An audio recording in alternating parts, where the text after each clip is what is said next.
જય શ્રી સ્વામિનારાયણ. સ્વામિનારાયણના સાધુમાં કેવા ગુણ હોય છે, કેવી રીતે તેઓ વર્તે છે અને કોઈ ગૃહસ્થ હરિભક્તે કઈ રીતે ઓળખવા કે આ સાધુ સાચા છે કે નહીં, તે આ વિડીયોમાં આપણને જાણવા મળશે. સ્વામિનારાયણ સંપ્રદાયમાં સાધુનું અનેરું સ્થાન છે. આ સાધુઓ ત્યાગી છે, છતાં હર હંમેશ લોકોની સેવા કાજે તત્પર રહે છે અને તેઓ સમાજ પ્રત્યેની પોતાની ફરજ સમજે છે. આથી આ સંપ્રદાયમાં ગૃહસ્થ અને ત્યાગી વચ્ચે ખૂબ સરળ મેળ છે. એથી સંપ્રદાયનો પાયો દ્રઢ બન્યો છે અને તેનો ખૂબ વિકાસ થયો છે. સ્વામિનારાયણના સાધુઓ સમાજને ભારરૂપ ન થતાં સમાજની શોભારૂપ છે. તેમને લીધે સમાજ ઉજળો છે અને રોજ રોજ વધારે ને વધારે ઉજળો બનતો રહ્યો છે. સ્વામિનારાયણ સંપ્રદાયની પ્રણાલિકાને સમજીએ તો શ્રીજી મહારાજે અમદાવાદ અને વડતાલ એમ 2 ગાદીઓ સ્થાપી છે અને તે ગાદીના આચાર્ય નિયુક્ત કર્યા છે. જે સંપ્રદાયમાં આચાર્ય નથી તે મૂળ સ્વામિનારાયણ સંપ્રદાય ન કહેવાય. આ આચાર્યો આખા સંપ્રદાયના શિરમોળ કહેવાય છે. તેના છતાં તેમને પણ મહારાજે શિક્ષાપત્રીમાં એવી આજ્ઞા કરી છે કે સાધુને આદર થકી માનવા. શ્રીજી મહારાજે સર્વ જીવને હિતાવહ એવી શિક્ષાપત્રીમાં સાધુઓને સંબંધી ઘણી વાતો લખી છે. તે આપણે આજે જાણીશું. આ દુનિયામાં એવી કહેવત પડી ગઈ છે, સાધુ થવું તો સ્વામિનારાયણના સાધુ થવું. પણ તે વાત સાંભળવી સહેલી લાગે છે, પરંતુ જ્યારે વર્તવાનું આવે છે ત્યારે બહુ ડિફિકલ્ટ પડે છે. ભગવાને પહેલો જ નિયમ બાંધ્યો છે, સાધુએ જીભના સ્વાદને ખાસ જીતવો. કોઈ એમ માનતા હોય કે સ્વામિનારાયણના સાધુ થઈને લાડવા ખાવા છે અને મજા જ કરવી છે, તો આ નિયમ પહેલાં આવશે કે સાધુએ જીભના સ્વાદને જીતવો. બીજી વાત, સાધુએ દ્રવ્યનો સંગ્રહ કરવો નહીં.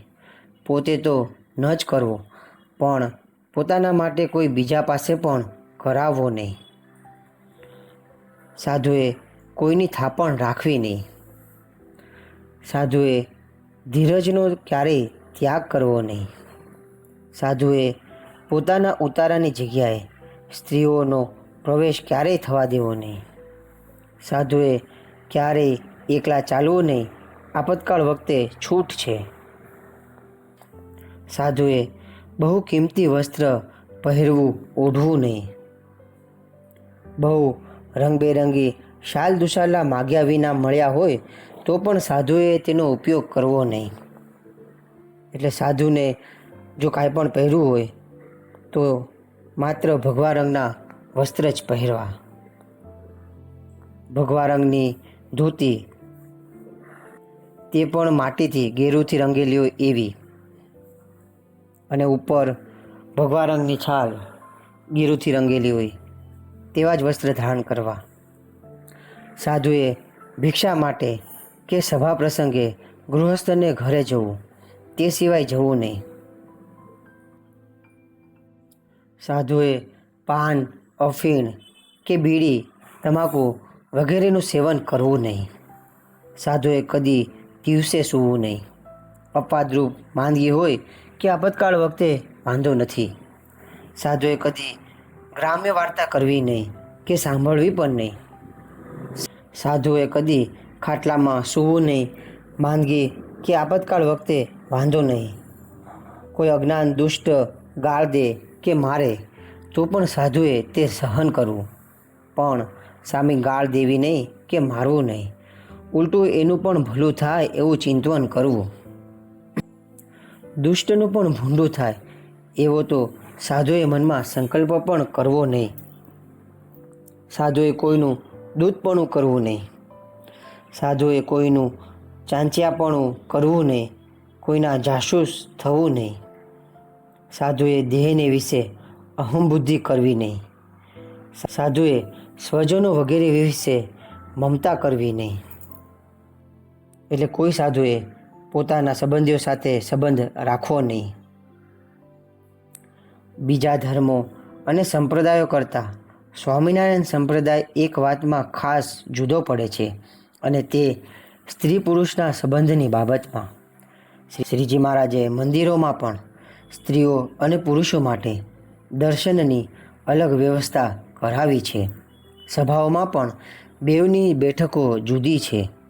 આથી એ આગળ વધીને મહારાજ સાધુઓને આજ્ઞા કરે છે કે સાધુએ સ્ત્રીનો સ્પર્શ ન કરવો. એટલું જ નહીં, સ્ત્રીઓ સંગાથે બોલવું નહીં, સ્ત્રીઓની સામે જોવું નહીં. સાધુએ કદી સ્ત્રીની વાત કરવી નહીં કે સાંભળવી નહીં. જ્યાં સ્ત્રીનો પગફેરો હોય એવી જગ્યાએ સ્નાન વગેરે માટે પણ જવું નહીં. દેવતાની પ્રતિમા સિવાય બીજી કોઈ સ્ત્રીની પ્રતિમાને કે ચિત્રને સ્પર્શ કરવો નહીં. લાકડાની પ્રતિમા હોય તો પણ નહીં, એને જોવી પણ નહીં. બ્રહ્મચારી સાધુએ સ્ત્રીનું કોઈ વસ્ત્ર પડ્યું હોય તો તેને અડવું નહીં.